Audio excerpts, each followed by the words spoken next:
ភ្លាមពេលដែលគាត់ចាប់បានបង្កងយក្សមួយក្បាលជោគវាសនាបានធ្វើឲ្យគាត់ក្លាយជាមនុស្សដែរ Bear Grylls និង Ned Stafford ត្រូវច្រណែនបំផុតបុរសម្នាក់ដែលស្ម័គ្រចិត្តជាប់នៅលើកោះដាច់ស្រយាលតើគាត់បានធ្វើដូចម្តេចដើម្បីអាចញ៉ាំអាហារសមុទ្រដ៏ឈ្ងុយឆ្ងាញ់រាល់ថ្ងៃភ្លាមបន្ទាប់ពី James ជន់ដីកោះដាច់ស្រយាលគាត់បានរកឃើញថាភូមិសាស្ត្រនៅទីនេះពិតជាគ្រោះថ្នាក់ខ្លាំងណាស់នៅពីពេញដីមានរីប៉ាយនៅបំណាច់នឹងសាកស្ពប៉ាល់ដែលខូចខាតដោយសារគ្រោះថ្នាក់មិនដឹងមូលហេតុប៉ុន្តែ James បែរជាមានអារម្មណ៍ថាកោះនេះកាន់តែមានអាចកំបាំងកោះដែល James កំពុងស្នាក់នៅគឺស្ថិតនៅក្នុងតំបន់ត្រីកោណ Bermuda ដែលតំបន់សមុទ្រនេះពីយូរយារណាស់មកហើយត្រូវបានគេចាត់ទុកថាទៅដោយរឿងដែលមិននឹកស្មានដល់នឹងគ្រោះថ្នាក់ក្នុងប្រវត្តិសាស្ត្រធ្លាប់មានករណីជាច្រើនដែរកប៉ាល់និងយន្តហោះបានបាត់ខ្លួនរហូតមកដល់ពេលនេះនៅតែមានអាចកំបាំងរាប់មិនអស់ដែលមិនទាន់មានចម្លើយប៉ុន្តែដំណើរជីវិតរស់រាននៅលើកោះដាច់ស្រយាលរបស់ James ទើបតែចាប់ផ្ដើមប៉ុណ្ណោះនៅលើកោះដាច់ស្រយាលនេះខ្វះខាតសម្ភារៈគ្រប់បែបយ៉ាងទោះបីជាខ្សែនៅលើពងអណ្ដែតឬដៃគោពីសាកស្ពប៉ាល់ដែលត្រូវគេបោះបង់ចោលក្តីសុទ្ធតែមានតម្លៃប្រើប្រាស់យ៉ាងធំធេង James ចាប់ផ្ដើមរុករកធនធាននៅលើកោះគ្រប់ទីកន្លែងសុទ្ធតែជាព្រៃក្រាស់បើមានសំណាងគាត់អាចបរបាញ់បានមាន់ព្រៃឬជ្រូកព្រៃនៅតាមថ្មប៉ព្រះទឹកមានសត្វសមុទ្រជាច្រើនអាហារសមុទ្រតូចទាំងនេះមានសាច់ស្វិតស្រួយញ៉ាំជាអាហារសម្រន់គឺពិតជាឆ្ងាញ់ណាស់ James រកបានកន្លែងដែលមានម្លប់ត្រជាក់មួយគាត់ក៏សម្រេចចិត្តបោះជំរំនៅទីនេះអង្រឹងមួយនេះគឺជាកន្លែងសម្រាករបស់គាត់នៅលើកោះយុទ្ធសាស្ត្ររស់រានមានជីវិតលើកនេះរបស់ James គឺសាមញ្ញណាស់នោះគឺផ្ដោតលើការបរបាញ់ចាប់អាហាររហូតដល់ខ្លួនឯងអាចរស់រានបានយូរអង្វែងនៅលើកោះនេះពិតប្រាកដឆ្លៀតពេលថ្ងៃត្រង់ដែលមានពន្លឺល្អបំផុត James កាន់លំពេងចុះទៅសមុទ្រដើម្បីបរបាញ់ត្រីនៅក្នុងតំបន់មួយទឹកមិនសូវមានត្រីធំទេឃើញតែហ្វូងត្រីតូចនៅរីប៉ាយប៉ុណ្ណោះស្រាប់តែមានត្រីចង្វាភ្លុះមួយក្បាលលេចឡើងនៅខាងមុខប៉ុន្តែជាមួយនឹងលំពេងដ៏សាមញ្ញនេះគាត់មិនអាចបរបាញ់វាបានតតែសោះ James បានរកឃើញគោលដៅផ្សេងទៀតយ៉ាងលឿនត្រីសមុទ្រតូចមួយក្បាលអកុសលបានក្លាយជាអាហារពេលល្ងាចរបស់គាត់អ្វីដែលគាត់ធ្វើដំបូងគឺចាក់ចំក្បាលត្រីនោះធ្វើឲ្យវាបាត់បង់សមត្ថភាពរើបម្រែរត់គេចទាំងស្រុងបន្ទាប់ពីទុកត្រីក្នុងថង់សំណាញ់រួច James បន្តកាន់លំពេងទៅបរបាញ់ទៀតបន្ទាប់ពីទទួលបានជោគជ័យលើកដំបូងគាត់ចាប់ផ្ដើមផ្ដោតការសង្កេតមើលតាមចន្លោះថ្មប្រសិនបើមានត្រីលាក់ខ្លួននៅខាងក្នុងនោះលំពេងឆ្នៃដោយខ្លួនឯងនេះទើបអាចបញ្ចេញប្រសិទ្ធភាពពិតប្រាកដរបស់វាបានពេលនេះទឹកសមុទ្រកំពុងចាប់ផ្ដើមស្រកនៅពេលដែលកម្ពស់ទឹកសមុទ្រស្រកចុះបន្តិចម្ដងមានត្រីធំជាច្រើនចូលទៅពួនក្នុងរូងថ្មនេះគឺជាពេលវេលាបរបាញ់ដ៏ល្អឥតខ្ចោះ James យកចិត្តទុកដាក់សង្កេតមើលទីដៅហែរបស់ត្រីពេលត្រីចូលទៅក្នុងរូងថ្មភ្លាមគាត់ក៏ចោលលំពេងភ្លាមមិនខុសពីការរំពឹងទុកគាត់បរបាញ់បានត្រីធំមួយក្បាលទៀតបន្ទាប់ពីមុជទឹកសមុទ្រអស់2ម៉ោងទីបំផុតការខិតខំប្រឹងប្រែងក៏ទទួលបានផលតបស្នងពេលឡើងគោក James មានអារម្មណ៍ថាត្រជាក់ពេញរាងកាយអំឡុងពេលមុជទឹកសមុទ្រដ៏ត្រជាក់បានស្រូបយកកម្ដៅជាច្រើនពីរាងកាយរបស់គាត់សំណាងល្អដែលថ្ងៃនេះទទួលបានលទ្ធផលល្អគួរសមត្រីសមុទ្រទំហំធំ2ក្បាលល្មមអាចប៉ះពាល់កម្លាំងតែគាត់បានបញ្ចេញពេលមុជទឹកត្រីសមុទ្រមិនចាំបាច់កោសស្រកាត់ទេគ្រាន់តែសម្អាតគ្រឿងក្នុងចេញគឺបានហើយមុនពេលរៀបចំអាហារពេលល្ងាច James សម្រេចចិត្តសម្លៀងចុងលំពេងឡើងវិញក្នុងអំឡុងពេលបរបាញ់ចុងលំពេងបានប៉ះនឹងថ្មទើបធ្វើឲ្យវាសឹករើបើមិនសម្លៀងឲ្យមុតវិញទេនោះក្នុងការបរបាញ់លើកក្រោយគាត់ប្រហែលជានឹងបាត់បង់ឱកាសពេលព្រះអាទិត្យលិចមេឃក៏ចាប់ផ្ដើមងឹតពេលនេះនៅមានរឿងមួយទៀតដែលត្រូវធ្វើនោះគឺការបង្កាត់ភ្លើងក្នុងស្ថានភាពដែលគ្មានដែកកេះឬដុំគោះភ្លើងការឃុំឈើបង្កាត់ភ្លើងគឺជាជម្រើសដ៏ល្អបំផុត James រើបានខ្សែមួយនៅលើឆ្នេរខ្សាច់គាត់បំរុងនឹងបង្កើតធ្នូមួយសម្រាប់ឃុំដោយចងខ្សែទៅនឹងមែកឈើកោងមួយដើម្បីធ្វើជាធ្នូឃុំបែបបុរាណពេលបង្កើតធ្នូគូទុកវាឲ្យវែងបន្តិចដើម្បីអាចរុំខ្សែជុំវិញអាខួងបានយ៉ាងតិច2ជុំបន្ទាប់ពីធ្វើធ្នូខួងរួចរាល់គាត់បានរៀបចំសម្បុកជក់ភ្លើងទុកជាមុនដៃម្ខាងទប់អាខួងចំណែកដៃម្ខាងទៀតទាញធ្នូយ៉ាងលឿនធ្នូខួងធ្វើជាអាវើក្នុងល្បឿនលឿនដើម្បីបង្កើតជារងើភ្លើងដាក់រងើភ្លើងចូលក្នុងសម្បុកជក់រួចផ្លុំថ្នមជីវិតបែបបុរាណគឺសាមញ្ញបែបនេះឯងពេលមានភ្លើងហើយគ្រាន់តែដាក់ត្រីនៅលើរងើភ្លើងដើម្បីអាំងគ្រាន់តែរងចាំប្រហែល15នាទីប៉ុណ្ណោះនោះត្រីអាំងដ៏ឈ្ងុយឆ្ងាញ់មួយក្បាលគឺរួចរាល់ហើយមើលទៅស្រទាប់ស្បែកឆ្អិនខ្លោចបន្តិចនៅខាងក្រៅឯខាងក្នុងទន់ផ្អែមឈ្ងុយខ្លាំងរហូតដល់ស្ទើរតែអាចធំក្លិនតាមអេក្រង់បា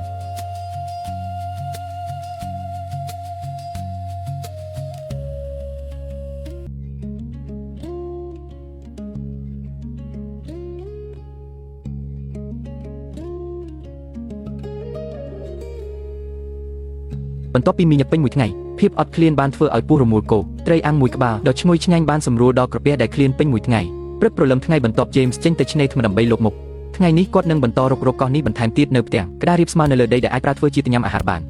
នភ្លាមនោះគាត់ក៏បានប្រទះឃើញគំនរខ្សែពួរដែលរលកសមុទ្រវីទីងមកមានគ្រប់ទំហំទាំងធំទាំងតូចនៅលើកោះរាល់វត្ថុដែលគិតថាមិនមានប្រយោជន៍ណាមួយក៏អាចនឹងមានប្រយោជន៍នៅថ្ងៃណាមួយដែរគាត់បណ្ដាដើរលេងជុំវិញកោះ James បណ្ដារើបន្ទះក្តាររៀបស្មើពងគ្រប់ប្រភេទនិងសម្បកខ្យងសមុទ្រស្អាតផងដែរនៅក្នុងកែវភ្នែករបស់ James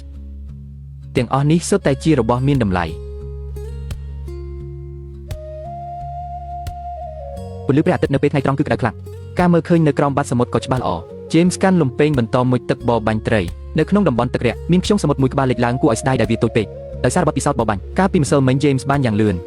ចាប់បានត្រីមួយក្បាលនៅក្រោមចន្លោះថ្មប្រភេទត្រីភ្នែកធំនេះពេលអាំងរួចមានសាច់ទន់ផ្អែមឆ្ងាញ់ជាប់ជាតិសមុទ្របន្ទាប់ពីញ៉ាំអាហារពេលល្ងាចកាលពីម្សិលមិញសូម្បីតែក្នុងសុបិនក៏គាត់នៅចាំរសជាតិនោះដែរបន្ទាប់ពីសាំនឹងតំបន់ទឹករាក់នេះ James ក៏យល់ច្បាស់ពីទម្លាប់របស់ហ្វូងត្រីដែរដោយសារតែបែបនេះគាត់ទើបតែអាចបរបាញ់បានជោគជ័យជាបន្តបន្ទាប់ត្រីដែលចាប់បានគឺកាន់តែធំទៅក្រៅពីត្រីសមុទ្រ James នៅចង់ចាប់បានបង្កងមួយក្បាលទៀតប៉ុន្តែបន្ទាប់ពីរៀបរាប់យ៉ាងយូរគាត់នៅតែមិនឃើញស្រមោលវាសំបីមួយក្បាលផ្ទុយទៅវិញនៅក្រោមចន្លោះថ្មមានក្តាមសមុទ្រជាច្រើន James ចាប់ពួកវាទាំងអស់ដាក់ចូលក្នុងថង់សំណាញ់ពេលរៀបនឹងបញ្ចប់ការបរបាញ់គាត់ក៏ប្រទះឃើញបង្កងមួយក្បាលនៅក្រោមចន្លោះថ្មដោយចៃដន្យ James មិនញើសទៅអ្វីឡើយក៏ប្រើលំពែងវាប្រហារបង្កងយក្សនោះភ្លាមប៉ុន្តែលំពែងឆ្នៃដោយខ្លួនឯងមិនមានកម្លាំងគ្រប់គ្រាន់ទើបមិនអាចធ្វើឲ្យវាមានរបួសធ្ងន់ធ្ងរបានលើសពីនេះថ្មពណ៌ព្រះទឹកនេះធំពេកបង្កងតែរងរបួសបានលូនចូលទៅខាងក្នុងយ៉ាងលឿន James មិនអាចចាប់វាបានឡើយ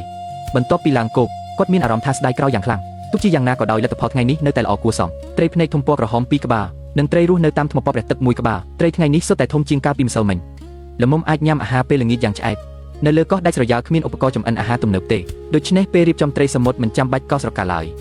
ពេលអាំងក្នុងសីតុណ្ហភាពខ្ពស់ស្រទាប់ស្រកានឹងរក្សាសំណើមនៅក្នុងសាច់ត្រីជួយឲ្យត្រីអាំងមានក្លិនឈ្ងុយទន់និងមានទឹកជាងទោះបីជាធន់ធាននៅលើកោះមិនមានច្រើនប៉ុន្តែអុសគឺសម្បូរណាស់នៅក្នុងព្រៃគ្រាន់តែលូកដៃគឺអាចរើសអស់បានគ្រប់គ្រាន់សម្រាប់អាហារមួយពេលមេឃចាប់ផ្ដើមងឹត James ចាប់ផ្ដើមរៀបចំអាហារពេលល្ងាចគាត់បង្កាត់ភ្លើងមួយគំនរនៅលើកោះពេលយប់ធ្លាក់ចុះទាំងស្រុងគាត់ដាក់សរសៃសម្បកដូងបន្តិចចូលក្នុងគំនរភ្លើងនៅក្នុងសម្បកដូងមានប្រេងរុក្ខជាតិបន្តិចបន្តួចផ្សែងដែលបញ្ចេញមកមានឥទ្ធិពលបណ្ដេញមូសបន្ទះក្តារដែលគេបោះចោលនៅលើឆ្នេរខ្សាច់មិនត្រឹមតែប្រើសម្រាប់ដុតប៉ុណ្ណោះទេថែមទាំងអាចប្រើជីថ្មសម្រាប់អាំងត្រីបានទៀតផង James ពុះត្រីជា2រួចប្រើដាច់គោលខ្ចៅដែលរើសបានកាលពីម្សិលមិញដើម្បីដំភ្ជាប់ត្រីទៅនឹងបន្ទះក្តារបន្ទាប់មកបាច់អំបិលបន្តិចដើម្បីផ្សំរសជាតិច្របាច់ទឹកក្រូចឆ្មាបន្តិចដើម្បីប្រឡាក់ត្រីជួយឲ្យក្លិនឈ្ងុយរឹតតែខ្លាំង James ដាក់ទំអាំងនៅក្បែរគំនរភ្លើងរបៀបអាំងត្រីយប់នេះគឺប្លែកណាស់គាត់ចេះតែបន្ថែមអុសចូលក្នុងគំនរភ្លើងជាបន្តបន្ទាប់មានតែសីតុណ្ហភាពខ្ពស់ទេទើបជួយឲ្យសាច់ត្រីឈ្ងុយឆ្ងាញ់ជាងមុនបន្ទាប់ពីអាំងក្នុងសីតុណ្ហភាពខ្ពស់រយៈពេល15នាទីផ្ទៃខាងក្រៅរបស់ត្រីប្រែជាពណ៌លឿងស្រួយបន្តិចម្ដងត្រូវតែនិយាយថាស្នាដៃអាំងត្រីរបស់ James កាន់តែជំនាញឡើងនៅក្រោមសីតុណ្ហភាពក្តៅជាបន្តបន្ទាប់សាច់ត្រីក៏ចាប់ផ្ដើមមានប្រតិកម្មគីមីដោយបញ្ចេញក្លិនឈ្ងុយគួរឲ្យទាក់ទាញសាច់ក៏ចាប់ផ្ដើមហាប់ណែនជាងមុនបន្ទាប់ពីរងចាំកន្លះម៉ោងទៀតទីបំផុតត្រីក៏ឆ្អិនស្រទាប់ខាងក្រៅមានពណ៌លឿងទុំបញ្ចេញក្លិនឈ្ងុយប្រៃដែលជាលក្ខណៈពិសេសរបស់ត្រីសមុទ្រគ្រាន់តែខាំមួយម៉ាត់ក៏មានអារម្មណ៍ថាឆ្ងាញ់អស្ចារ្យបន្ទាប់ពីហត់នឿយពេញមួយថ្ងៃទីបំផុតក៏បានញ៉ាំអាហារត្រីអាំងដ៏ឈ្ងុយឆ្ងាញ់ត្រីអាំង3ក្បាលថ្ងៃនេះល្មមឲ្យ James ញ៉ាំយ៉ាងឆ្អែតត្រីអាំងឈ្ងុយខ្លាំងរហូតដល់ James ញ៉ាំហើយមិនចង់ឈប់ពេលជាប់គាំងនៅលើកោះដាច់ស្រយាលទោះបីជាអាហារមានបរិបូរណ៍គួរសម្ដី James ក៏មិនញ៉ាំអស់តែម្ដងដែរគាត់ទុកត្រីមួយក្បាលសម្រាប់ញ៉ាំនៅថ្ងៃបន្ទាប់ព្រឹកថ្ងៃទី3 James ភ្ញាក់ឡើងហើយឃើញទឹកសមុទ្រកំពុងឡើងនេះគឺជាពេលវេលាដ៏ស័ក្តិសមបំផុតសម្រាប់ស្ទូចត្រីប៉ុន្តែបង្កងដែលគាត់បានធ្វើឲ្យរួចពីដៃកាលពីម្សិលមិញនៅតែធ្វើឲ្យគាត់ស្ដាយក្រោយយ៉ាងខ្លាំងថ្ងៃនេះ James សម្រាប់ចិត្តថាត្រូវតែរកឲ្យបានបង្កងធំមួយក្បាលនៅតំបន់ទឹករាក់មានសាកស្ពកប៉ាល់លេខ1លេខឡើងកប៉ាល់នេះប្រហែលជាពាក់ព័ន្ធនឹងការបាត់ខ្លួនដ៏អាតកំបាំងនៅត្រីកោងពេលមីដែល James ត្រូវបានតាក់ទាញទាំងស្រុងដោយសាកស្ពកប៉ាល់នេះគាត់មានការចង់ដឹងចង់ឃើញយ៉ាងខ្លាំងអំពីវាអ្វីដែលធ្វើឲ្យគាត់ភ្ញាក់ផ្អើលគឺនៅជុំវិញសាកស្ពកប៉ាល់មានខ្យងសមុទ្រធំជាច្រើនប៉ុន្តែពួកវាទាំងអស់សុទ្ធតែមិនទាន់ដល់ទំហំអាចយកបានទេ James ត្រូវបន្តរុករកសាកស្ពកប៉ាល់នេះទន្ទឹមនឹងនោះក៏រៀបរាប់បង្កងផងដែរបន្ទះដែលរីប៉ាយរបស់កប៉ាល់បានបង្កើតជាកន្លែងលាក់ខ្លួនធម្មជាតិសម្រាប់បង្កងពិតប្រាកដណាស់ James ប្រទះឃើញបង្កងមួយក្បាលនៅក្រោមបន្ទះដែកលើកនេះគាត់មិនប្រញាប់ប្រញាល់ទេគាត់សម្ដៅទៅចំក្បាលបង្កងរួចក៏វាយប្រហារចុងលំពែងចាក់យ៉ាងខ្លាំងទៅលើក្បាលបង្កងទោះបីវាព្យាយាមរើបំរះយ៉ាងណាក៏អត់ប្រយោជន៍ដែរទីបំផុត James ក៏ចាប់បានបង្កងមួយនេះគឺជាបង្កងគុយបាដែលរស់នៅក្នុងតំបន់ត្រីកោណ Bermuda ការចាប់បានបង្កងធំមួយក្បាលនៅលើកោះដាច់ស្រយាលគឺជាក្តីសុបិនរបស់ Bear Grylls និង Ned Stafford ពេលនេះ James អាចធ្វើវាបានហើយពេលត្រៀមនឹងត្រឡប់ទៅមាត់ច្រាំងវិញគាត់ក៏បានធ្វើឲ្យរបូត្រីធំមួយក្បាលទៀតដោយអចេតនាបន្ទាប់ពីឡើងគោក James យកលទ្ធផលដែលទទួលបានថ្ងៃនេះចេញមកបង្កងទម្ងន់ប្រហែល 1.5 គីងនេះបានក្លាយជាកំណត់មានតម្លៃបំផុតនៅលើកោះវាប្រៀបបាននឹងអាហារសមុទ្រលំដាប់ខ្ពស់មួយអីចឹង James ក៏ទៅរើសអស់ភ្លាមដើម្បីត្រៀមចម្អិនអាហារពេលល្ងាចគាត់ថែមទាំងយកឆ្នាំងដែករបស់ខ្លួនចេញមកលាងឲ្យស្អាតយ៉ាងពិសេសឆ្នាំងនេះប្រើសម្រាប់ចម្អិនអាហារសមុទ្រដ៏ឆ្ងាញ់ពិសាដោយសារតែបង្កងមួយក្បាលនេះ James បានរៀបចំអស់កន្លះថ្ងៃរហូតដល់មេឃងឹតទើបចាប់ផ្ដើមចម្អិនជាផ្លូវការគាត់ចាក់ទឹកសមុទ្រចូលពេញមួយឆ្នាំងដើម្បីស្ងោរបង្កងបន្ទាប់ពីឆ្អិនសម្បកបង្កងទាំងមូលក៏ប្រែជាពណ៌ក្រហមឆ្អៅ James បំបែកកន្ទុយបង្កងចេញជាដំបងភ្លុកក្បាលបង្កងដែលពោពេញដោយខ្លាញ់គ្រាន់តែមើលទឹកមុខរបស់គាត់ក៏អាចដឹងថាបង្កងនេះឆ្ងាញ់កម្រិតណាដែ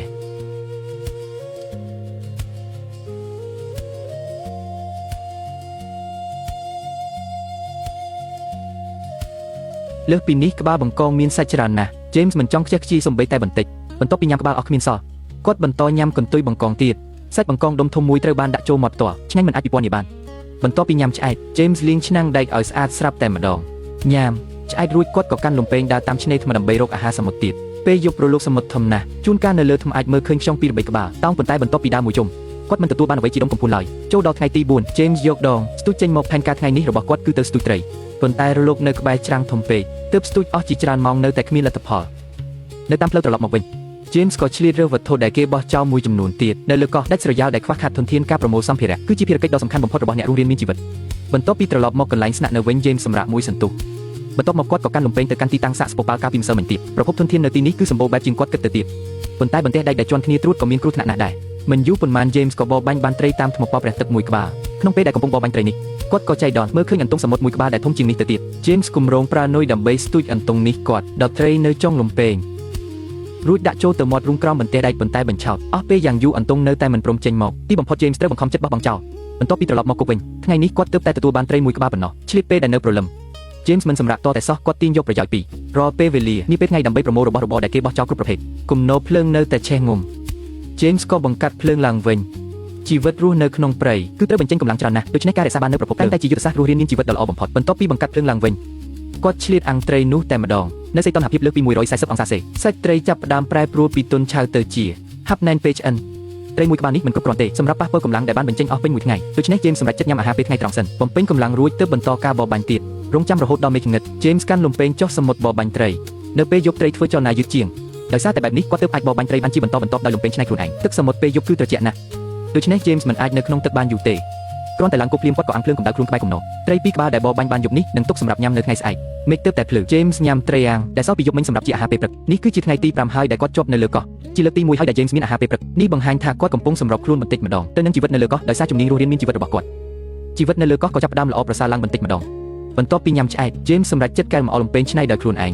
គាត់យកផ្នែកថ្មីមួយចេញមករួចដោះខ្សែជ័របាញ់របស់លំពេងចាស់ចេញដើម្បីបំពាក់នៅលើចុងលំពេងដែកថ្មីចុងដែកនៅរើគួរសមទើបមិនទាន់អាចប្រើសម្រាប់បរបាញ់ត្រីបានទេបន្ទាប់មកគាត់ប្រើមុខរណានៅលើកាំបិតផុសប្រយោជន៍ដើម្បីសំលៀងចុងលំពេងមើលទៅមុតណាស់ប៉ុន្តែប៉ុណ្ណឹងនៅមិនទាន់គ្រប់គ្រាន់ទេចុងលំពេងនេះគឺត្រង់ទាំងស្រុងទោះបីជាអាចទម្លុះខ្លួនត្រីក៏ដោយ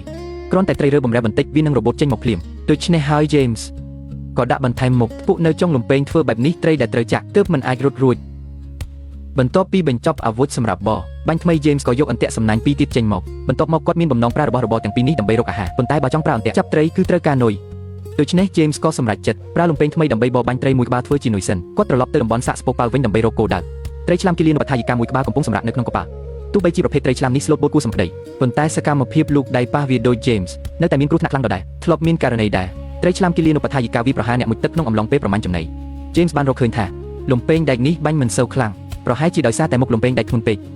ប៉ុន្តែគាត់មិនបានជួសជុលលំពេងនោះឡើងវិញទេតែបន្តស្វែងរកឱកាសបរបាញ់ដែលស័ក្តិសមទោះជាយ៉ាងណាក៏ដោយបន្ទាប់ពីព្យាយាមជាច្រើនដងកម្លាំងបាញ់នៅតែមិនខ្លាំងគ្រប់គ្រាន់មិនត្រឹមតែមិនអាចបរបាញ់ត្រីបានទេរបស់គាត់ថែមទាំងត្រូវបន្ទះដែករបស់សាកស្ពប៉ាល់មុតដាច់ James ត្រូវបង្ខំចិត្តបំពាក់ខ្សែចំពីមកៅស៊ូឡើងវិញសម្រាប់លំពេងចាស់លំពេងនេះគឺស្រាលជាងទោះបីជាកម្លាំងទម្លុះមិនសូវខ្លាំងប៉ុន្តែនៅតែមានប្រសិទ្ធភាពជាងលំពេងដែកឆ្ងាយណាស់បន្ទាប់ពីកែសម្រួលលំពេងរួច James បានត្រឡប់ទៅបន្ទប់កប៉ាល់វិញនៅទីនេះមានត្រីធំជាច្រើនទូដែកនិងបន្ទះដែករបស់កប៉ាល់បានបង្កើតជាជំរក James បានព្យាយាមជាច្រើនដងប៉ុន្តែបន្ទាប់ពីត្រូវចាក់ចំត្រីនៅតែរើបំរះនិងហែរត់គេចរាល់ពេលបែបនេះគាត់តែងតែបាត់បង់ឱកាសដ៏មានតម្លៃបន្ទាប់ពីព្យាយាមជាច្រើនដងទីបំផុត James ក៏ចាប់បានត្រីមួយក្បាលគាត់កាត់សាច់ត្រីនេះជាដុំដើម្បីធ្វើជានុយរួចផ្ពុកផ្ទាល់ទៅនឹងអន្ទាក់ចាប់ត្រីគ្រាន់តែមានត្រីមកស៊ីនុយអន្ទាក់នឹងបិទដោយស្វ័យប្រវត្តិដើម្បីចាប់រក្សាទុកចំណីយ៉ាងជាប់អាចមើលឃើញថាទោះបីជានុយតាក់ទាញក៏ដោយប៉ុន្តែពួកវានៅតែមានការប្រុងប្រយ័ត្នខ្ពស់មិនហ៊ានស្ទុះចូលមកស៊ីនុយឡើយក្នុងពេលរងចាំអន្ទាក់ដំណើរការ James គាត់ក៏បានប្រទះឃើញបង្កងមួយក្បាលនៅក្រោមបាតកប៉ាល់សំណាងពិតជាល្អមែនមុខលំពេងចាក់ចំចំណុចស្លាប់របស់បង្កងបន្ទាប់ពីដាក់បង្កងចូលទៅក្នុងថង់សំណាញ់សំណាងនៅតែមិនទាន់បញ្ចប់ James បានបរបាញ់បានត្រីធំមួយក្បាលទៀតយ៉ាងលឿនពេលនេះហាក់ដូចជាទទួលបានលាភសំណាងអញ្ចឹងគាត់ក៏បានឃើញពុកមាត់របស់បង្កងមួយក្បាលលៀនចេញមកពីក្រោមថ្នាក់កប៉ាល់ត្រឹមតែមួយផ្លែបង្កងទី2ក៏បានធ្លាក់មកក្នុងដៃគាត់បង្កងទី2គឺធំជាងបង្កងទី1ទៅទៀតថ្ងៃនេះ James ទទួលបានផលយ៉ាងច្រើនសន្ធឹកសន្ធាប់ត្រីក្រហមតូចមួយក្បាលនិងបង្កងគុយបៃកាពីគ្រាន់តែបង្កងពីក្បាលនេះក៏គ្រប់គ្រាន់សម្រាប់ឲ្យគាត់ញ៉ាំបានយ៉ាងឆ្អែតប្រសិនបើ Bear Grylls និង Ned Stafford បានឃើញច្បាស់ជាច្រណែនមិនខានហើយចង់មកទទួលបទពិសោធន៍ជាមួយ James ក្នុងការរស់រានមានជីវិតនៅលើកោះដាច់ស្រយាលតែជាប់នៅលើកោះដាច់ស្រយាលបាន5ថ្ងៃ James បរបាញ់បានបង្កងយក្សចំនួន3ក្បាលបាត់ទៅហើយដើម្បីត្រៀមសម្រាប់ពិធីជប់លៀងបង្កងថ្ងៃនេះគាត់បានទៅប្រមូលអស់តាំងពីព្រលឹមដើម្បីដុតយកងើបគ្រឿងផ្សំថ្ងៃនេះមិនធម្មតាទេ James បានយកគ្រឿងផ្សំមួយគំនរចេញមកមិនដឹងជារោគបានមកពីណាទេរួមមានចេកក្រូចឆ្មានិងដំឡូងជ្វាចេកនៅគៀវនៅឡើយដូច្នេះមិនអាចញ៉ាំភ្លាមបានទេគាត់ដាក់ចេកនិងដំឡូងជ្វាទាំងអស់ចូលក្នុងគំនរភ្លើងដើម្បីដុតដំឡូងជ្វាដ៏ផ្អែមនិងចេកដុតក្លាយជាអាហារសម្រន់ដំឡូងដុតមានសម្បកស្រួយឯសាច់ខាងក្នុងញ៉ាំទៅឆ្ងាញ់ខ្លាំងណាស់អាហារពេលល្ងាចថ្ងៃនេះមិនខុសពីពិធីជប់លៀងធំឡើយបន្ទាប់ពីបំពេញបន្ថែមជាតិម្សៅឥឡូវឈានចូលដល់មុខម្ហូបសំខាន់ប្រចាំថ្ងៃនេះបង្កងពីក្បាលដែលមានស្រមោចវាពេញសម្បក James ដួសទឹកសមុទ្រមួយឆ្នាំង រួចដាក់បង្កងទាំងពីរក្បាលចូលក្នុងឆ្នាំងស្ងោរឲ្យឆ្អិនបើមិនអាំងមួយក្បាលទេពិតជាគួរឲ្យស្ដាយណាស់ទឹកសមុទ្រក្នុងឆ្នាំងកំពុងពុះខ្មុះខ្មាញ់នៅលើភ្លើងយ៉ាងសន្ធោសន្ធៅសម្បកបង្កងបន្តិចម្ដងប្រែទៅជាពណ៌ក្រហមឆ្អៅក្នុងពេលកំពុងស្ងោរ James ត្រឡប់ខ្លួនបង្កងដើម្បីធានាថាបង្កងឆ្អិនល្អសព្វសាច់បន្ទាប់ពីបង្កងឆ្អិនអាហារពេលល្ងាចជាផ្លូវការទើបតែចាប់ផ្ដើមពិតប្រាកដ James កាច់យកកន្ទុយបង្កងមួយសាច់បង្កងស្ងោរគឺទន់ល្អណាស់ញ៉ាំទៅទាំងផ្អែមទាំងឈ្ងុយថែមទាំងមានរសជាតិប្រៃប្រចាំតំបន់សមុទ្រទៀតផងបន្ទាប់ពីញ៉ាំបង្កងអស់មួយក្បាល James ឆ្អែតឡើងតឹងពោះមួយក្បាលទៀតទុកសម្រាប់ញ៉ាំនៅព្រឹកថ្ងៃទី6 James សង្កេតឃើញថាមេឃនៅមិនទាន់ភ្លឺច្បាស់ប្រហែលជាចិត្តមានភ្លៀងធ្លាក់ខ្លាំងគាត់កាន់ដងស្ទូចដើររកកន្លែងស្ទូចដែលស័ក្តិសមតំបន់ទឹកនេះជ្រៅគួរសមប៉ុន្តែរលកក៏ធំដែរក្នុងលក្ខខណ្ឌបែបនេះបើមិនស្ទូចបានត្រីធំគឺមានតែទេស្អាតបន្ទាប់ពីព្យាយាមជាប់គ្នាអស់រយៈពេល2ម៉ោងពិតជាមិនបានអ្វីសោះពេលត្រឡប់មកជំរុំវិញ James បានយកបាល់មួយចេញមកដែលរើសបាននៅលើឆ្នេរខ្សាច់ពេលនេះគាត់ស្រមៃថាខ្លួនឯងគឺជា Robinson ចំណែកបាល់នេះគឺជាមិត្តភ័ក្តិនៅលើកោះដាច់ស្រយាលពេលឃ្លានដំឡូងជ្វាមួយមើលមានតម្លៃជាងត្រីមួយក្បាលទៅទៀតក្រៅពីដំឡូងជ្វាគាត់នៅមានបង្កងធំមួយក្បាលសម្រាប់ជាម្ហូបចម្បងផ្នែកក្បាលបង្កងមានសាច់ច្រើនណាស់ទោះបីជាអាហារទុកមួយយប់រសជាតិប្រៃផ្អែមនៅតែឆ្ងាញ់អស្ចារ្យញ៉ាំផ្នែកក្បាលរួចផ្នែកកន្ទុយបង្កងទើបជាចំណុចពិសេសបំផុតសាច់ហាប់ណែននៅតែរក្សាបាននូវរសជាតិប្រៃប្រចាំសមុទ្រនៅកណ្ដាលទីហោឋានអាហារមួយម៉ាត់សុទ្ធតែមានតម្លៃបំផុតមួយម៉ាត់សុទ្ធតែជួយប៉ះប៉ូវកម្លាំងបន្ទាប់ពីបញ្ចូលថាំពលរួច James ក៏បន្តមីញឹកសម្រាប់ការបរបាញ់លើកក្រោយសម្រាប់ James កប៉ាល់លិចនេះគឺជាឃ្លាំងអាហារសមុទ្រធម្មជាតិរចនាសម្ព័ន្ធដាច់នៅក្នុងបន្ទប់កប៉ាល់គឺស្មុគស្មាញណាស់គាត់មិនហ៊ានប្រថុយមួយចូលជ្រៅឡើយអន្ទាក់ត្រីដែលដាក់តាំងពីម្សិលមិញនៅតែគ្មានលទ្ធផល James ប្រមូលអន្ទាក់មកវិញរួចបន្តបរបាញ់នៅទីនេះត្រីជាច្រើនពួននៅក្រោមបន្ទះដែកធ្វើឲ្យគាត់ពិបាករកឱកាសវាយប្រហារណាស់ប្រសិនបើប្រើលំពែងមិនមានប្រសិទ្ធភាពគាត់បន្តដាក់អន្ទាក់ចាប់ត្រីនៅទីនេះដើម្បីលបងសំណាងគ្រាន់តែដាក់អន្ទាក់រួចងាកខ្លួនមកវិញគាត់ក៏បានឃើញត្រីធំមួយក្បាលត្រីហែមករកដោយខ្លួនឯងបែបនេះ James ប្រកាសជាមិនមើលរំលងឡើយដូចនេះអាហារពេលល្ងាចថ្ងៃនេះមានគ្រឿងសំហើយអន្ទាក់ត្រីចេះតែអន្តែតាមទឹកចូលទីបំផុត James សម្រេចចិត្តប្រមូលអន្ទាក់ឡើងមកវិញម្ដងទៀតការមុជទឹកយូរពេកធ្វើឲ្យសីតុណ្ហភាពរាងកាយរបស់ James ធ្លាក់ចុះបន្តិចម្ដងលុះត្រាតែឡើងគោកទើបគាត់អាចសម្រាកយកកម្លាំងវិញបានលទ្ធផលថ្ងៃនេះក៏មិនតិចដែរគាត់បរបាញ់បានត្រី3ក្បាលថ្ងៃនេះ James មានគម្រោងសរសមុទ្រត្រីមួយឆ្នាំគាត់បានយកឆ្នាំងដែលចេញមកទៀតបន្ទាប់ពីសម្អាតនិងកោសស្រកាត់ត្រីរួច James ដាក់ត្រីទាំងមូលចូលក្នុងឆ្នាំងមុនពេលសរសមុទ្រគាត់ត្រូវបង្កាត់ភ្លើងឡើងវិញការឃុំឈើយកភ្លើងគឺជាជំនាញដែលគាត់ប៉ិនប្រសប់បំផុតបន្ទាប់ពីរៀបចំសម្ភារៈរួច James ចាប់ផ្ដើមទាញធ្នូឃុំដើម្បីបង្កើតងើបភ្លើងការឃុំឈើយកភ្លើងគឺជាការងារដែលចំណាយកម្លាំងខ្លាំងណាស់មានតែការគិតជាបន្តបន្ទាប់ទើបអាចបង្កើតជាងើបភ្លើងបាននៅពេលងើបក្តៅគ្រប់គ្រាន់វានឹងឆេះជាភ្លើងបន្ទាប់ពីការបង្កាត់ភ្លើងលើកទី1បរាជ័យ James បានចោះចង្អូរមួយទៀតនៅលើបន្ទះត្រុសដើម្បីឲ្យងើបភ្លើងធ្លាក់ចុះទៅខាងក្រោមត្រង់តែម្ដងបន្ទាប់ពីប្រឹងប្រែងមួយសន្ទុះទីបំផុត James ក៏បង្កើតបានងើបភ្លើងគ្រាន់តែភ្លុំធ្នមភ្លើងក៏ឆេះឡើងបន្ទាប់ពីបង្កាត់ភ្លើងបានសម្រេច James ក៏ស្រែកឡើងដោយក្តីរំភើបទោះបីជាជីវិតបែបប្រៃផ្សៃបានខ្លាយជាការធ្លាប់ត្រាប់សម្រាប់គាត់ទៅហើយប៉ុន្តែរាល់ពេលបង្កាត់ភ្លើងបានសម្រេចនៅតែគួរឲ្យត្រេកអរខ្លាំង James ដួសទឹកសមុទ្របន្តិចចាក់ចូលក្នុងឆ្នាំងការប្រើទឹកសមុទ្រមកសើសមុទ្រត្រីប្រហែលជាមានតែ James ទេដែលនឹកឃើញគាត់ថែមទាំងដាក់ស្លឹកឈ្ងុយនិងម្រេចខ្មៅដើម្បីបន្ថែមរសជាតិទោះបីជាប់នៅលើកោះដាច់ស្រយាល James នៅតែហ្មត់ចត់ក្នុងការចម្អិនអាហារពេលល្ងាចគាត់ដាក់គ្រឿងផ្សំទាំងអស់ចូលក្នុងឆ្នាំងចំណែករសជាតិយ៉ាងណានោះគឺពិបាកនិយាយណាស់ប៉ុន្តែគ្រឿងផ្សំគឺសម្បូរបែបគួរសមក្នុងពេលរងចាំសមុទ្រត្រី James ឆ្លៀតដំឡើងធ្នូមួយគាត់ចង់សាកល្បងបរបាញ់ដោយប្រើធ្នូនិងព្រួញសមុទ្រត្រីនៅតែត្រូវការពេល10នាទីទៀតទើបឆ្អិន James មិននៅស្ងៀមឡើយគាត់ក៏កាន់ដងស្ទូចទៅមាត់ថ្មដើម្បីស្ទូចត្រីទៀតបន្ទាប់ពីស្ទូចជាប់គ្នាអស់កន្លះម៉ោងនៅតែគ្មានត្រីណាស៊ីនុយសោះមើលទៅត្រីនៅទីនេះមានការប្រុងប្រយ័ត្នខ្ពស់ពេលនេះសមុទ្រក៏ជិតឆ្អិនដែរ James កាន់ដុំឈើមួយដុំដាក់ត្រង់ចូលទៅក្នុងឆ្នាំងតែម្ដងឬមួយក៏ធ្យូងអស់ក៏ជាប្រភេទគ្រឿងទេសដែលទើប James លើកឆ្នាំងចុះទឹកសមុទ្រស្ទើរតែទាំងអស់បានហួតអស់ពីឆ្នាំងសមុទ្រត្រីដែលស្វដោយទឹកសមុទ្រនេះមនុស្សធម្មតាប្រកាសជាមិនហ៊ានហូបទេ James មានបំណងប្រើដបកែវនេះធ្វើជាកែវទឹកប៉ុន្តែដបវែងពេកដូច្នេះត្រូវកាត់ចោលខ្លះគាត់ប្រើកាំបិតឆូតមួយជុំវិញតួដបបន្ទាប់មកដាក់ចូលក្នុងគំនរភ្លើងដើម្បីដុតឲ្យក្តៅក្នុងពេលរងចាំ James ចូលនៅក្បែរនោះហាត់បាញ់ធ្នូនៅចម្ងាយត្រឹមតែ3ម៉ែត្រគាត់នៅតែបាញ់ខុសជាប់រហូតមើលទៅផែនការបរបាញ់ដោយប្រើធ្នូនិងព្រួញប្រហែលជាពិបាកជោគជ័យហើយ James យកដបកែវចេញពីគំនរភ្លើងរួចដាក់ចូលទៅក្នុងទឹកសមុទ្រដើម្បីឲ្យត្រជាក់គាត់គិតថាបន្ទាប់ពីក្តៅហើយត្រជាក់វិញដបនឹងប្រេះតាមស្នាមដែលបានឆូតមិននឹកស្មានថាដបទាំងមូលបែរជាបែកខ្ទេចផែនការធ្វើកែវទឹកពីដបកែវគឺបរាជ័យទាំងស្រុងទៅហើយមានតែលើកទាំងឆ្នាំងមកផឹកតែម្ដង James ហូបសមចម្រុះនេះយ៉ាងឆ្ងាញ់ពិសាខ្ទឹមបារាំងចូលជាត្រីចំណែកត្រីវិញមានក្លិនឈ្ងុយខ្ទឹមញ៉ាំសាច់រួចហើយស្រូបទឹកសមុទ្រគាត់ថែមទាំងមានអារម្មណ៍ថាទឹកសមុទ្រមានរសជាតិឆ្ងាញ់ដិតឆ្នាំងសមុទ្រត្រីដែលសដោយទឹកសមុទ្រនិងធ្យូងអស់នេះបែរជាត្រូវបាន James ចាត់ទុកថាជាអាហារដែលឆ្ងាញ់បំផុតនៅលើកោះដាច់ស្រយាលទៅវិញ James មិនខ្ជិះខ្ជាយអាហារសំបីបន្តិចគាត់ញ៉ាំគ្រប់យ៉ាងនៅក្នុងឆ្នាំងឡើងរលីង បន្ទាប់ពីញ៉ាំឆ្អែត James ចាប់ផ្ដើមសាកល្បងបរបាញ់ដោយប្រើធ្នូនិងព្រួញគាត់ដើរចូលទៅក្នុងតំបន់ព្រៃក្រាស់នៅលើកោះទោះបីជាសំឡេងសត្វស្លាបធំប៉ុន្តែមិនទាន់ទាំងបានឃើញផងពួកវាក៏ហើរពួនបាត់ទៅហើយជាមួយនឹងកម្រិតនិងជំនាញបរបាញ់បច្ចុប្បន្នរបស់ James ការបរបាញ់សត្វគឺពិបាកណាស់ត្រឡប់ទៅសម្រាប់សិនប្រសើរជាងនេះគឺជាថ្ងៃទី7ហើយតែជាប់នៅលើកោះដាច់ស្រយាលមេឃនៅមិនទាន់ភ្លឺច្បាស់នៅឡើយ James ក៏កាន់ដងស្ទូចចេញទៅមាត់សមុទ្រពេលនេះផ្ទៃសមុទ្រមានភាពស្ងប់ស្ងាត់ល្អក្នុងពេលកំពុងស្ទូចត្រី James ឃើញពុកខ្មៅចាប់ផ្ដើមរសាត់មកលើកោះប្រហែលជាចិត្តមានភ្លៀងធ្លាក់ខ្លាំងហើយការស្ទូចត្រីអស់ជាច្រើនម៉ោងនៅតែមិនទទួលបានលទ្ធផលអ្វីសោះបន្ទាប់ពីត្រឡប់មកជំរុំវិញ James យកវ៉ាលីមកដាក់ក្រោមតង់ដើម្បីត្រងទឹកភ្លៀងលំពេងមួយទឹកដែលកាលពីមុនគាត់ធ្លាប់មើលងាយឥឡូវបានក្លាយជាឧបករណ៍បរបាញ់ចម្បងគាត់បានសម្លៀងមុខលំពេងឡើងវិញរួចបន្តមួយទឹកចុះទៅបរបាញ់ត្រីនៅតំបន់ទឹករាក់មានខ្យងសមុទ្រធំជាច្រើនប៉ុន្តែពួកវានៅមិនទាន់ដល់ទំហំដែលអាចចាប់បានដូច្នេះ James មិនអាចរើសវាយកមកញ៉ាំបានទេគាត់ស្វែងរកគោលដៅនៅតាមរន្ធថ្មរាល់រូងថ្មនីមួយសុទ្ធតែអាចលាក់បង្កងធំឬត្រីធំបន្ទាប់ពីស្វែងរកមួយសន្ទុះទីបំផុតគាត់ក៏ប្រទះឃើញត្រីធំមួយក្បាលប៉ុន្តែពេលវាប្រហារត្រីនោះរើបម្រាស់ខ្លាំងពេករួចក៏រួចខ្លួនបាត់ទៅជាងនេះទៅទៀតនៅក្រោមជួរមកព្រះទឹកគឺចង្អៀតនិងស្មុគស្មាញណាស់ James ស្ទើរតែមិនអាចអង្គខ្លួនដើម្បីសង្កេតមើលបានឡើយអន្ទាក់ត្រីដែលដាក់រួចនៅតែគ្មានលទ្ធផលនៅតំបន់ទឹករាក់ស្រឡះ James កាន់លំពេងដេញតាមហ្វូងត្រីធំបន្ទាប់ពីព្យាយាមដេញតាមមួយសន្ទុះទីបំផុតត្រីនោះក៏ហែលចូលទៅក្រោមជួរថ្មនេះបង្កើតឲ្យមានឱកាសបរបាញ់ដ៏ល្អប៉ុន្តែរឿងរ៉ាវមិនងាយស្រួលនោះទេទោះបីជា James បាញ់ត្រូវត្រីក៏ដោយប៉ុន្តែដោយសារមុខលំពេងមិនសូវមុតទើបត្រីនោះចេះតែរើបំរះរួចរហូតអន្ទាក់ត្រីនៅតែគ្មានត្រីធំណាមួយជាប់ឡើយមានត្រឹមតែត្រីតូចពីរបីក្បាលហើយចុះហើយឡើង James បន្តស្វែងរកនៅក្រោមជួរថ្មប៉ុន្តែរកយ៉ាងយូរនៅតែមិនទទួលបានអ្វីសោះគាត់បានត្រឡប់ទៅសាកស្ពប៉ាលិចវិញដើម្បីរកគោលដៅសាកស្ពប៉ាលិចនេះពិតជាកំណប់ទ្រព្យមួយសម្រាប់ James មិនយូរប៉ុន្មានគាត់ក៏ឃើញពុកមាត់បង្កងនៅក្រោមថ្នាក់កប៉ាល់ម្ដងទៀតបង្កងមួយក្បាលកំពុងពួននៅទីនោះប៉ុន្តែទីតាំងនេះកំបាំងណាស់ James ពិបាកនឹងបរបាញ់វាណាស់ចំពេលដែលគាត់កំពុងរកវិធីស្រាប់តែប្រទះឃើញកាំប្រមាសមុទ្រធំមួយក្បាលកាំប្រមាសមុទ្រសម្បូរទៅដោយជីវជាតិណាស់ជាអាហារបើកម្លាំងនៅពេលរស់រានមានជីវិតនៅលើកោះដាច់ស្រយាលរបស់ឆ្ងាញ់បែបនេះ James ប្រកាសជាមិនមើលរំលងឡើយបន្ទាប់មកគាត់បន្តស្វែងរកគោលដៅមិនយូរប៉ុន្មានការមុជទឹកបានបញ្ចេញកម្លាំងរបស់គាត់អស់យ៉ាងច្រើនមុនពេលត្រឡប់ទៅវិញ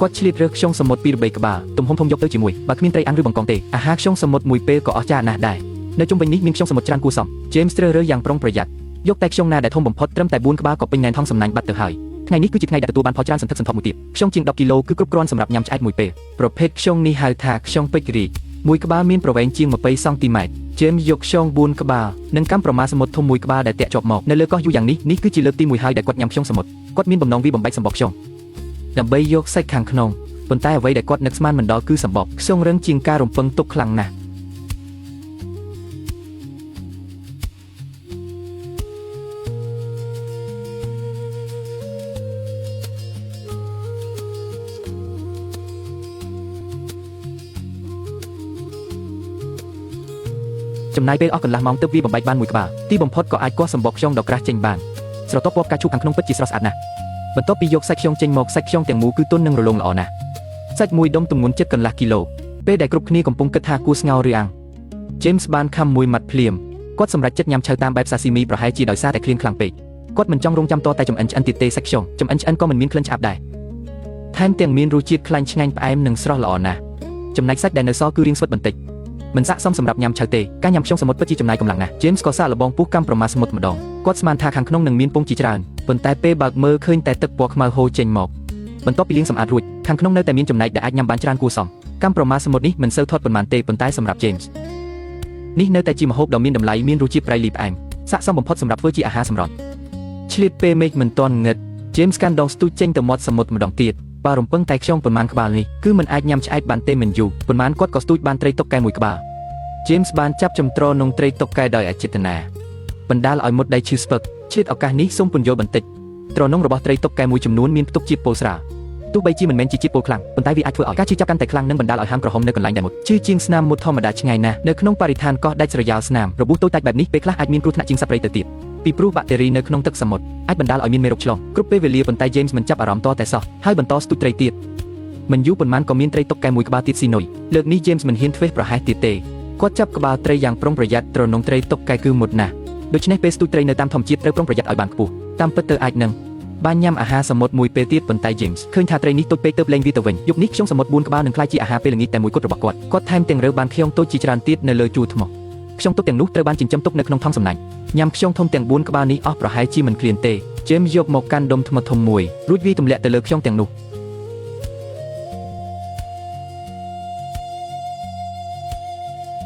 ះក្រោមការវាយយ៉ាងខ្លាំងពីដុំថ្មសម្បកខ្យងក៏បែកយ៉ាងលឿនដុំសាច់ខាងក្នុងល្មមអាចញ៉ាំបានប៉ុន្មានម៉ាត់ធំ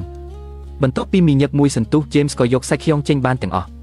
់សាច់ខ្យងទុះបីយកទៅស្លសមអាំងក៏ឆ្ងាញ់ណាស់ដែរពេលរៀបចំសាច់ខ្យងត្រូវកាត់ផ្នែកក្បាលចោលព្រោះសាច់ផ្នែកនោះរឹងណាស់ស្ទើរតែទំពាមិនរួចបន្ទាប់ពីលាងសម្អាតសាច់ខ្យងរួច James បានហាន់វាជាដុំតូចរួចដាក់ចូលខ្ទះឆាសាច់ខ្យងបន្លឺសំឡេងឆេវនៅក្នុងខ្ទះក្តៅក្លិនឈ្ងុយក៏សាយភាយយ៉ាងលឿន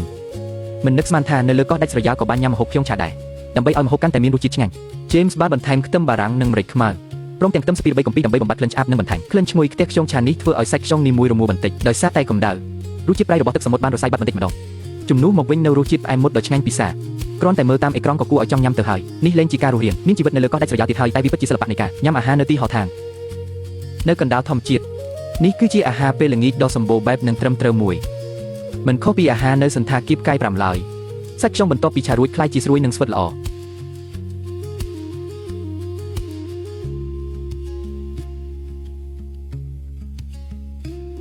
Turn us to thousands and well grow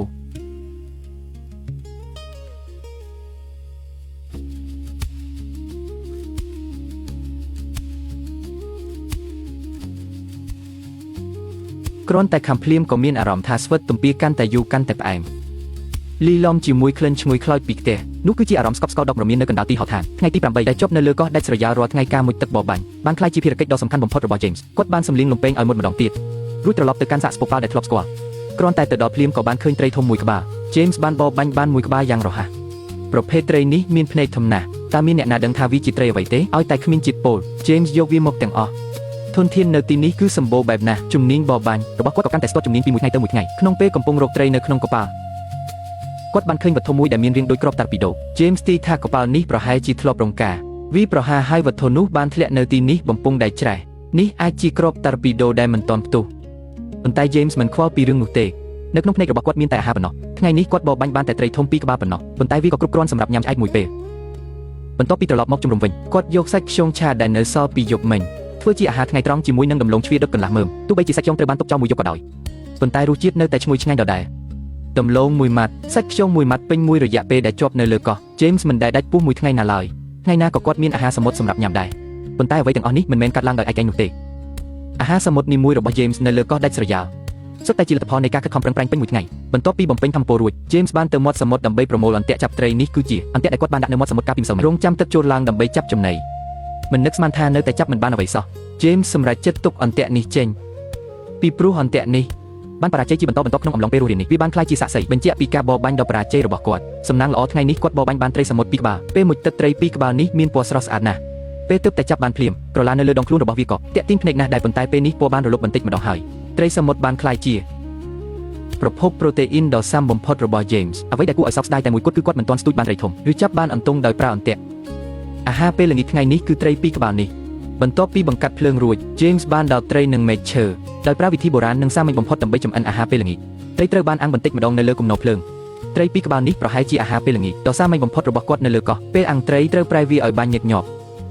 រហូតដល់សាច់ត្រីភីក្លិនឈ្ងុយមានន័យថាត្រីបានឆ្អិនទាំងស្រុងហើយ James បានបកស្បែកត្រីចេញបង្ហាញឲ្យឃើញសាច់ពណ៌ស្ទន់និងមានក្លិនឈ្ងុយប្រភេទត្រីនេះមានឆ្អិនតិចហើយសាច់ច្រើនវាគឺជាមុខម្ហូបត្រីអាំងដ៏ឆ្ងាញ់បំផុតមួយនៅលើកោះនេះប្រសិនបើរាល់ថ្ងៃសុទ្ធតែមានត្រី2ក្បាលបែបនេះតើអ្នកចង់រស់នៅលើកោះដាច់ស្រយាលនេះរហូតទេពេលមេឃងឹត James ក៏កាន់លំពេងបន្តមុជទឹកបបាញ់ទៀតបើចង់បានអាហារសមុទ្រញ៉ាំរាល់ថ្ងៃនៅលើកោះគឺត្រូវតែធ្វើដូច James អញ្ចឹងក្រៅពីពេលដេកគឺត្រូវតែខិតខំបបាញ់គ្រប់ពេលនៅពេលយប់ត្រីធ្វើចលនាយឺតជាងធ្វើឲ្យការបបាញ់កាន់តែងាយស្រួលនៅក្រោមរូងធ្មមានត្រីកំពត2ក្បាលប៉ុន្តែត្រីប្រភេទនេះមានជាតិពុលដូច្នេះមិនអាចញ៉ាំបានទេពេលមុជទឹកនៅពេលយប់ដាត្រាំងតែងតែញើបឈរឡើងម្ដងការដើម្បីកំណត់ទីដៅដើម្បីជៀសវាងការវង្វេងដោយសារតែរវល់បបាញ់នៅក្នុងទឹកពេលមេឃងឹតត្រីជាច្រើនបានពួននៅក្នុងសារាយសមុទ្រឬនៅក្រោមជួរថ្មសូម្បីតែពេលត្រូវពន្លឺភ្លើងបញ្ចាំងចំក៏វាមិនរត់ចេញដែរ James អាចបបាញ់បានត្រីមួយក្បាលយ៉ាងងាយស្រួលប៉ុន្តែមិនមែនគ្រប់ត្រីសុទ្ធតែល្ងងបែបនេះទេខ្លះទៀតនៅតែមានភាពរហ័សរហួនណាស់ប្រសិនបើជួបត្រីដែលចេះប្រុងប្រយ័ត្នចូលប្រើពិលដែលមានពន្លឺខ្លាំងបញ្ចាំងចំភ្នែករបស់ពួកវានឹងងឹតភ្នែកជាបណ្ដោះអាសន្នពេលនោះការប្រើលំពេងបបាញ់នឹងកាន់តែងាយស្រួលយប់នេះគាត់បបាញ់បានតែត្រី2ក្បាលប៉ុណ្ណោះទោះបីជាមិនច្រើនប៉ុន្តែវាគ្រប់គ្រាន់សម្រាប់បំពេញតម្រូវការថាមពលក្នុងមួយថ្ងៃការមុជទឹកទាមទារការបញ្ចេញកម្លាំងកាយយ៉ាងច្រើន James រស់នៅតាមមាត់សមុទ្ររហូតដល់ថ្ងៃទី8នៃការជាប់នៅលើកោះជាលើកទី1ហើយដែលគាត់ត្រូវញ៉ាំអាហារពេលយប់ជ្រៅដោយសារតែឃ្លានពេកញ៉ាំត្រីអាំងអស់ហើយនៅតែមិនទាន់ឆ្អែត James ក៏ចាក់ម្សៅមីចូលក្នុងឆ្នាំងគាត់ចង់ធ្វើនំប៉័ងពីរបីដុំដើម្បីបំពេញក្រពះទោះបីជារាល់ថ្ងៃញ៉ាំអាហារសមុទ្រឆ្អែតក៏ដោយប៉ុន្តែវានៅតែពិបាកក្នុងការរក្សាថាមពលឲ្យបានគ្រប់គ្រាន់សម្រាប់សកម្មភាពពេញមួយថ្ងៃម្សៅមីនេះគឺជាស្បៀងបម្រុងរបស់គាត់ James បានច្របាច់ម្សៅមួយដុំ រៀបចំដុតនំសម្រាប់ញ៉ាំយប់ជ្រៅគាត់បានដាក់ដុំម្សៅទៅកណ្ដាលគំនរឈូងបន្ទាប់មកយកឆ្នាំងដែកមកគ្រប់ពីលើបង្កើតបានជាល្ដុតដ៏សាមញ្ញមួយដោយប្រើប្រាស់កម្ដៅពីធ្យូងនិងសមត្ថភាពរក្សាកម្ដៅរបស់ឆ្នាំងដែកដើម្បីដុតនំប្រហែល30នាទីក្រោយមក James អាចធំក្លិនឈ្ងុយយ៉ាងច្បាស់គាត់បានបើកគម្របឆ្នាំងហើយប្រែមុខនំរួចបន្តដុតរយៈពេល30នាទីទៀតពេលនេះយប់ជ្រៅទៅហើយតែនំនៅតែមិនទាន់ឆ្អិនល្អ James សម្រេចចិត្តទុកញ៉ាំនៅព្រឹកស្អែកមុនពេលចូលដេកគាត់ថែមទាំងកាន់ធ្នូនិងព្រួញចូលទៅក្នុងព្រៃដើម្បីបរបាញ់ប៉ុន្តែរាល់ដងគឺតែងតែត្រឡប់មកវិញដោយដៃទេសូម្បីតែស្រមោលសត្វក៏មើលមិនឃើញផងគុំថាតែបរបាញ់បានអីសូម្បីតែការស្វែងរកអាហារសមុទ្រនៅតាមមាត់ច្រាំងក៏មិនទទួលបានលទ្ធផលដែរតាមពិតទៅធនធាននៅលើកោះនេះមិនសម្បូរបែបដូចដែលគ្រប់គ្នាគិតនោះទេថ្ងៃទី9នៃការជាប់នៅលើកោះព្រលឹមស្រាង James បានកាន់ដងស្ទូចដើម្បីបន្តសាកល្បងសំណាងលើកនេះទីបំផុតព្រះក៏បានញឹមដាក់គាត់ James អាចទទួលអារម្មណ៍យ៉ាងច្បាស់ថាមានត្រីធំមួយក្បាលបានស៊ីនុយបានហើយយេ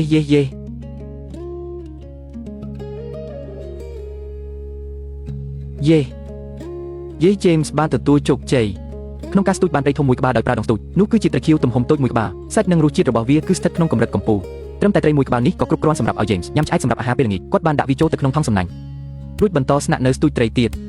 គួរឲ្យស្ដាយសំណាងមិនបាននៅយូរទេក្នុងរយៈពេលបន្ទាប់មក James មិនទទួលបានផលអ្វីបន្ថែមទៀតឡើយគាត់បានយកត្រីនោះត្រឡប់មកឆ្នេរខ្សាច់វិញនំប៉័ងពីរដុំដែលបានដុតកាលពីយប់មិញបានក្លាយជាអាហារពេលព្រឹករបស់ James នំត្រូវបានដុតយ៉ាងស្ងួតញ៉ាំទៅរឹងគួរសមប៉ុន្តែ James មិនបានរអ៊ូទំឡើយនៅលើកោះដាច់ស្រយាលមានរបស់ញ៉ាំគឺល្អណាស់ទៅហើយបន្ទាប់ពីបំពេញថាមពលរួច James ក៏យកអន្ទាក់ចាប់ត្រីនេះទៅបរបាញ់ទៀតគាត់សង្ឃឹមថានឹងអាចប្រើអន្ទាក់នេះដើម្បីចាប់ចំណីបន្ថែមយន្តការនៃអន្ទាក់នេះគឺសាមញ្ញណាស់កន្លែងព្យួរនុយនៅចំកណ្ដាលគឺជាយន្តការកេះពេលត្រីស៊ីនុយប្រសិនបើចៃដន្យឲ្យទីនុយខ្លាំងយន្តការនឹងដំណើរការហើយចាប់រក្សាត្រីយ៉ាងជាប់ James បានដាក់អន្ទាក់នៅមុខរូងថ្មដោយសង្ឃឹមថានឹងអាចចាប់បានអន្ទង់សមុទ្រឬបង្កងបន្ទាប់ពីដាក់អន្ទាក់រួច James បន្តមុជទឹកបរបាញ់គាត់បានពិនិត្យមើលរូងថ្មនីមួយប៉ុន្តែធនធាននៅតំបន់ទឹករាក់គឺមានតិចតួចណាស់ James ក៏ត្រូវត្រឡប់ទៅតំបន់សាកស្ពប៉ាល់វិញប្រសិនបើជួបខ្យងសមុទ្រ2-3ក្បាលយកមកញ៉ាំក៏ល្អដែរភ្លាមពេលដែលគាត់ងាកខ្លួនគាត់បានប្រទះឃើញត្រីធំមួយក្បាលនៅក្បែរនោះ James បានកាន់លំពែងដេញតាមប៉ុន្តែនៅជុំវិញសាកស្ពប៉ាល់ពោពេញទៅដោយរចនាសម្ព័ន្ធដែកដែលបាក់បែកពួកវាបានក្លាយជាកន្លែងលាក់ខ្លួនដ៏ល្អបំផុតសម្រាប់ត្រីទីបំផុត James នៅតែបណ្ដោយឲ្យវារួចខ្លួនបាត់ទៅស្របពេលនោះអន្ទាក់ទីបំផុតក៏ត្រូវបានកេះវាបានចាប់ជាប់ត្រីតូចមួយក្បាលបន្ទាប់ពីឡើងគោក James បានបន្តញ៉ាំនំដែលរឹងដូចថ្មបន្ទាប់ពីញ៉ាំត្រូនអពុះរួចគាត់បានចាប់ផ្ដើមរៀបចំគ្រឿងផ្សំសម្រាប់អាហារពេលល្ងាចគាត់បានរើសសរសៃសម្បកដូងបន្តិចបន្តួចបំរុងនឹងប្រើសម្រាប់បង្កាត់ភ្លើងគាត់បានយកបន្ទះដែកមួយដុំគោះទៅនឹងថ្មផ្កាភ្លើងបានខ្ទាតចូលទៅក្នុងគំនរសរសៃដូងកម្ដៅខ្ពស់បានធ្វើឲ្យសរសៃដូងឆេះភ្លាមបន្ទាប់មកគ្រាន់តែភ្លុំធ្នមគឺអាចបង្កាត់ភ្លើងបានជោគជ័យប្រសិនបើចៃដន្យជាប់នៅលើកោះដាច់ស្រយាលអ្នកក៏អាចរៀនពីវិធីបង្កាត់ភ្លើងនេះបានដែរបន្ទាប់ពីបង្កាត់ភ្លើងបានជោគជ័យ James បានដាក់ត្រីផ្ទាល់ទៅលើអុសដើម្បីអាំង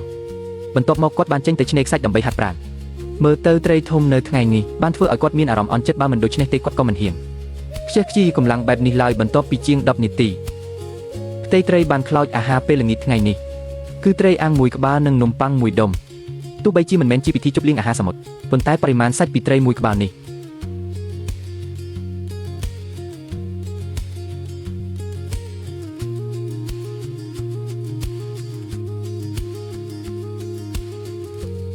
ះនំប៉័ងញ៉ាំទៅរឹងណាស់ប៉ុន្តែបរិមាណម្សៅនិងស្ករគឺជាអ្វីដែលអាហារសមុទ្រមិនអាចផ្ដល់ឲ្យបានសាច់ត្រីមានជាតិខ្លាញ់និងឆ្ងាញ់ណាស់ប្រៃលីឡំដោយក្លិនឈ្ងុយនិងផ្អែមនេះគឺជាមុខម្ហូបមួយត្រីអាំងដែល James ចូលចិត្តបំផុតញ៉ាំត្រីធំមិនអស់គាត់បានទុកត្រីកន្លះក្បាលនិងនំកន្លះដុំសម្រាប់ញ៉ាំនៅពេលយប់មួយថ្ងៃដ៏អស្ចារ្យត្រូវបានបញ្ចប់ដោយអាហារពេលយប់ជ្រៅរបស់ James ថ្ងៃទី10នៃការជាប់នៅលើកោះ James បានយកត្រីអាំងនិងនំដែលនៅសល់ធ្វើជាអាហារពេលព្រឹកបន្ទាប់ពីញ៉ាំឆ្អែតរួចគាត់ក៏បន្តមុជទឹកបរបាញ់ទៀតពេលជាប់នៅលើកោះដាច់ស្រយាលបើមិនចង់ដាច់ពោះស្លាប់ទេគឺត្រូវចំណាយពេលស្ទើរតែពេញមួយថ្ងៃដើម្បីបរបាញ់រកចំណីដោយសារតែបានស៊ាំជាមួយតំបន់ទឹករាក់និងការប្រើប្រាស់យ៉ាងស្ទាត់ជំនាញនៅលំពែងកែច្នៃរាល់ពេលជួបត្រីធំអត្រានៃការបរបាញ់បានជោគជ័យរបស់ James ក៏ខ្ពស់ជាងមុនមិននឹកស្មានថាអន្ទាក់ចាប់ត្រីនៅតំបន់នេះវាក៏តាក់ទាញបានត្រីតូចជាច្រើនទីបំផុតអន្ទាក់ត្រូវបានកេះប៉ុន្តែចាប់បានត្រីតូចតែមួយក្បាលប៉ុណ្ណោះនៅផ្នែកម្ខាងទៀត James នៅតែបន្តរកបង្កងធំនៅក្រោមជួរថ្មគាត់បានប្រទះឃើញពុកមាត់បង្កងមួយក្បាល James ក៏លូកដៃចូលភ្លាមគាត់ចង់ទាញវាចេញមកតែជ្រៅពេកមួយសន្ទុះក្រោយមក James នៅតែមិនទាន់ជោគជ័យប៉ុន្តែគាត់មិនចុះចាញ់ឡើយគាត់បានមុជទឹកជាបន្តបន្ទាប់ដើម្បីសង្កេតមើលស្ថានភាពនិងបានឃើញថាបង្កងនៅតែស្ថិតក្នុងរូងបន្ទាប់ពីមានការខិតខំប្រឹងប្រែងមួយសន្ទុះគាត់អាចទាញបង្កងចេញមកក្រៅបានគឺបង្កងគុយបាទំហំធំមួយក្បាលទៀតហើយគិតមកដល់ពេលនេះ James បរបាញ់បានបង្កងធំចំនួន4ក្បាលហើយគាត់បានក្លាយជាអ្នករស់រានមានជីវិតនៅលើកោះដាច់ស្រយាលដែលគួរឲ្យស្ងើចសរសើរបំផុត James បានដាក់បង្កងចូលទៅក្នុងថង់សំណាញ់និងបញ្ចប់ការបរបាញ់សម្រាប់ថ្ងៃនេះនៅតាមផ្លូវត្រឡប់ទៅវិញគាត់បានឆ្លៀតពិនិត្យមើលអន្ទាក់ចាប់ត្រីមួយក្បាលនេះតូចពេកមិនទាំងគ្រាន់នឹងយកចន្លោះធ្មេញផងត្រូវតែលែងវាទៅសមុទ្រវិញថ្ងៃនេះគឺជាថ្ងៃដែលទទួលបានផលច្រើនមួយទៀតបង្កងគុយបាទំហំធំមួយក្បាលត្រីសមុទ្រទម្ងន់ប្រហែល 1K មួយក្បាលព្រមទាំងខ្យងសមុទ្រតូច2-3ក្បាលទៀត James ក៏ចាប់ផ្ដើមចម្អិនអាហារថ្ងៃត្រង់ភ្លាមគាត់ដួសទឹកសមុទ្រដាក់ពេញមួយឆ្នាំងពិតណាស់គ្រឿងផ្សំគុណភាពខ្ពស់គ្រាន់តែស្ងោរគឺបានហើយបង្កងថ្ងៃនេះមិនសូវធំប៉ុន្មានទេប៉ុន្តែក៏គ្រប់គ្រាន់ឲ្យ James ញ៉ាំបានឆ្អែតដែរគាត់បានបំបាក់ពុកមាត់បង្កងមួយរួចស៊ុបវាចូលពីផ្នែកកន្ទុយធ្វើបែបនេះអាចទាញយកពោះវៀនចេញបានយ៉ាងងាយនេះគឺជាពោះវៀនរបស់បង្កងដែលខាងក្នុងមានកាកសំណល់បន្ទាប់ពីស្ងោរឆ្អិនស្ទើរតែអាចញ៉ាំបានទាំងអស់ James ដាក់បង្កងចូលក្នុងឆ្នាំងស្ងោរក្នុងពេលកំពុងស្ងោរត្រូវប្រែបង្កងដើម្បីឲ្យវាឆ្អិនបានសព្វល្អគ្រាន់តែស្ងោរប្រហែលជាង10នាទី James ក៏ស្រង់បង្កងចេញគាត់កាត់យកផ្នែកកន្ទុយបង្កងដោយនៅតែជាដំណើរការដែលធ្លាប់ស្គាល់រសជាតិដ៏ស្អាតញ៉ាំផ្នែកក្បាលមុនផ្នែកដ៏ពិសេសទុកញ៉ាំតាមក្រោយបន្ទាប់ពីញ៉ាំថ្លើមនៅក្បាលបង្កងរួចដល់ពេលត្រូវរីករាយជាមួយសាច់ដ៏ពិសេសពីកន្ទុយបង្កងហើយ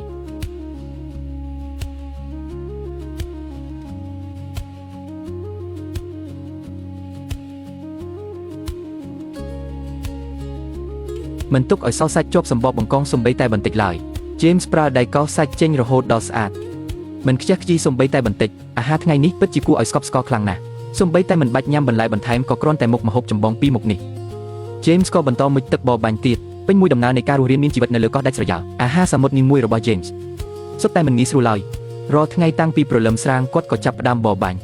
មុជទឹកសមុទ្ររាវរកអាហារសមុទ្ររកសាកស្ពប៉ាល់ដាក់អន្ទាក់សំលៀងលំពេងចាក់ត្រីរៀបចំប្រេងឥន្ធនៈនិងឧបករណ៍ស្ទើរតែគ្រប់ពេលវេលាទាំងអស់គឺត្រូវចំណាយទៅលើការស្វែងរកចំណីអាហារសមុទ្រដ៏សម្បូរបែបនីមួយដែលគាត់មាន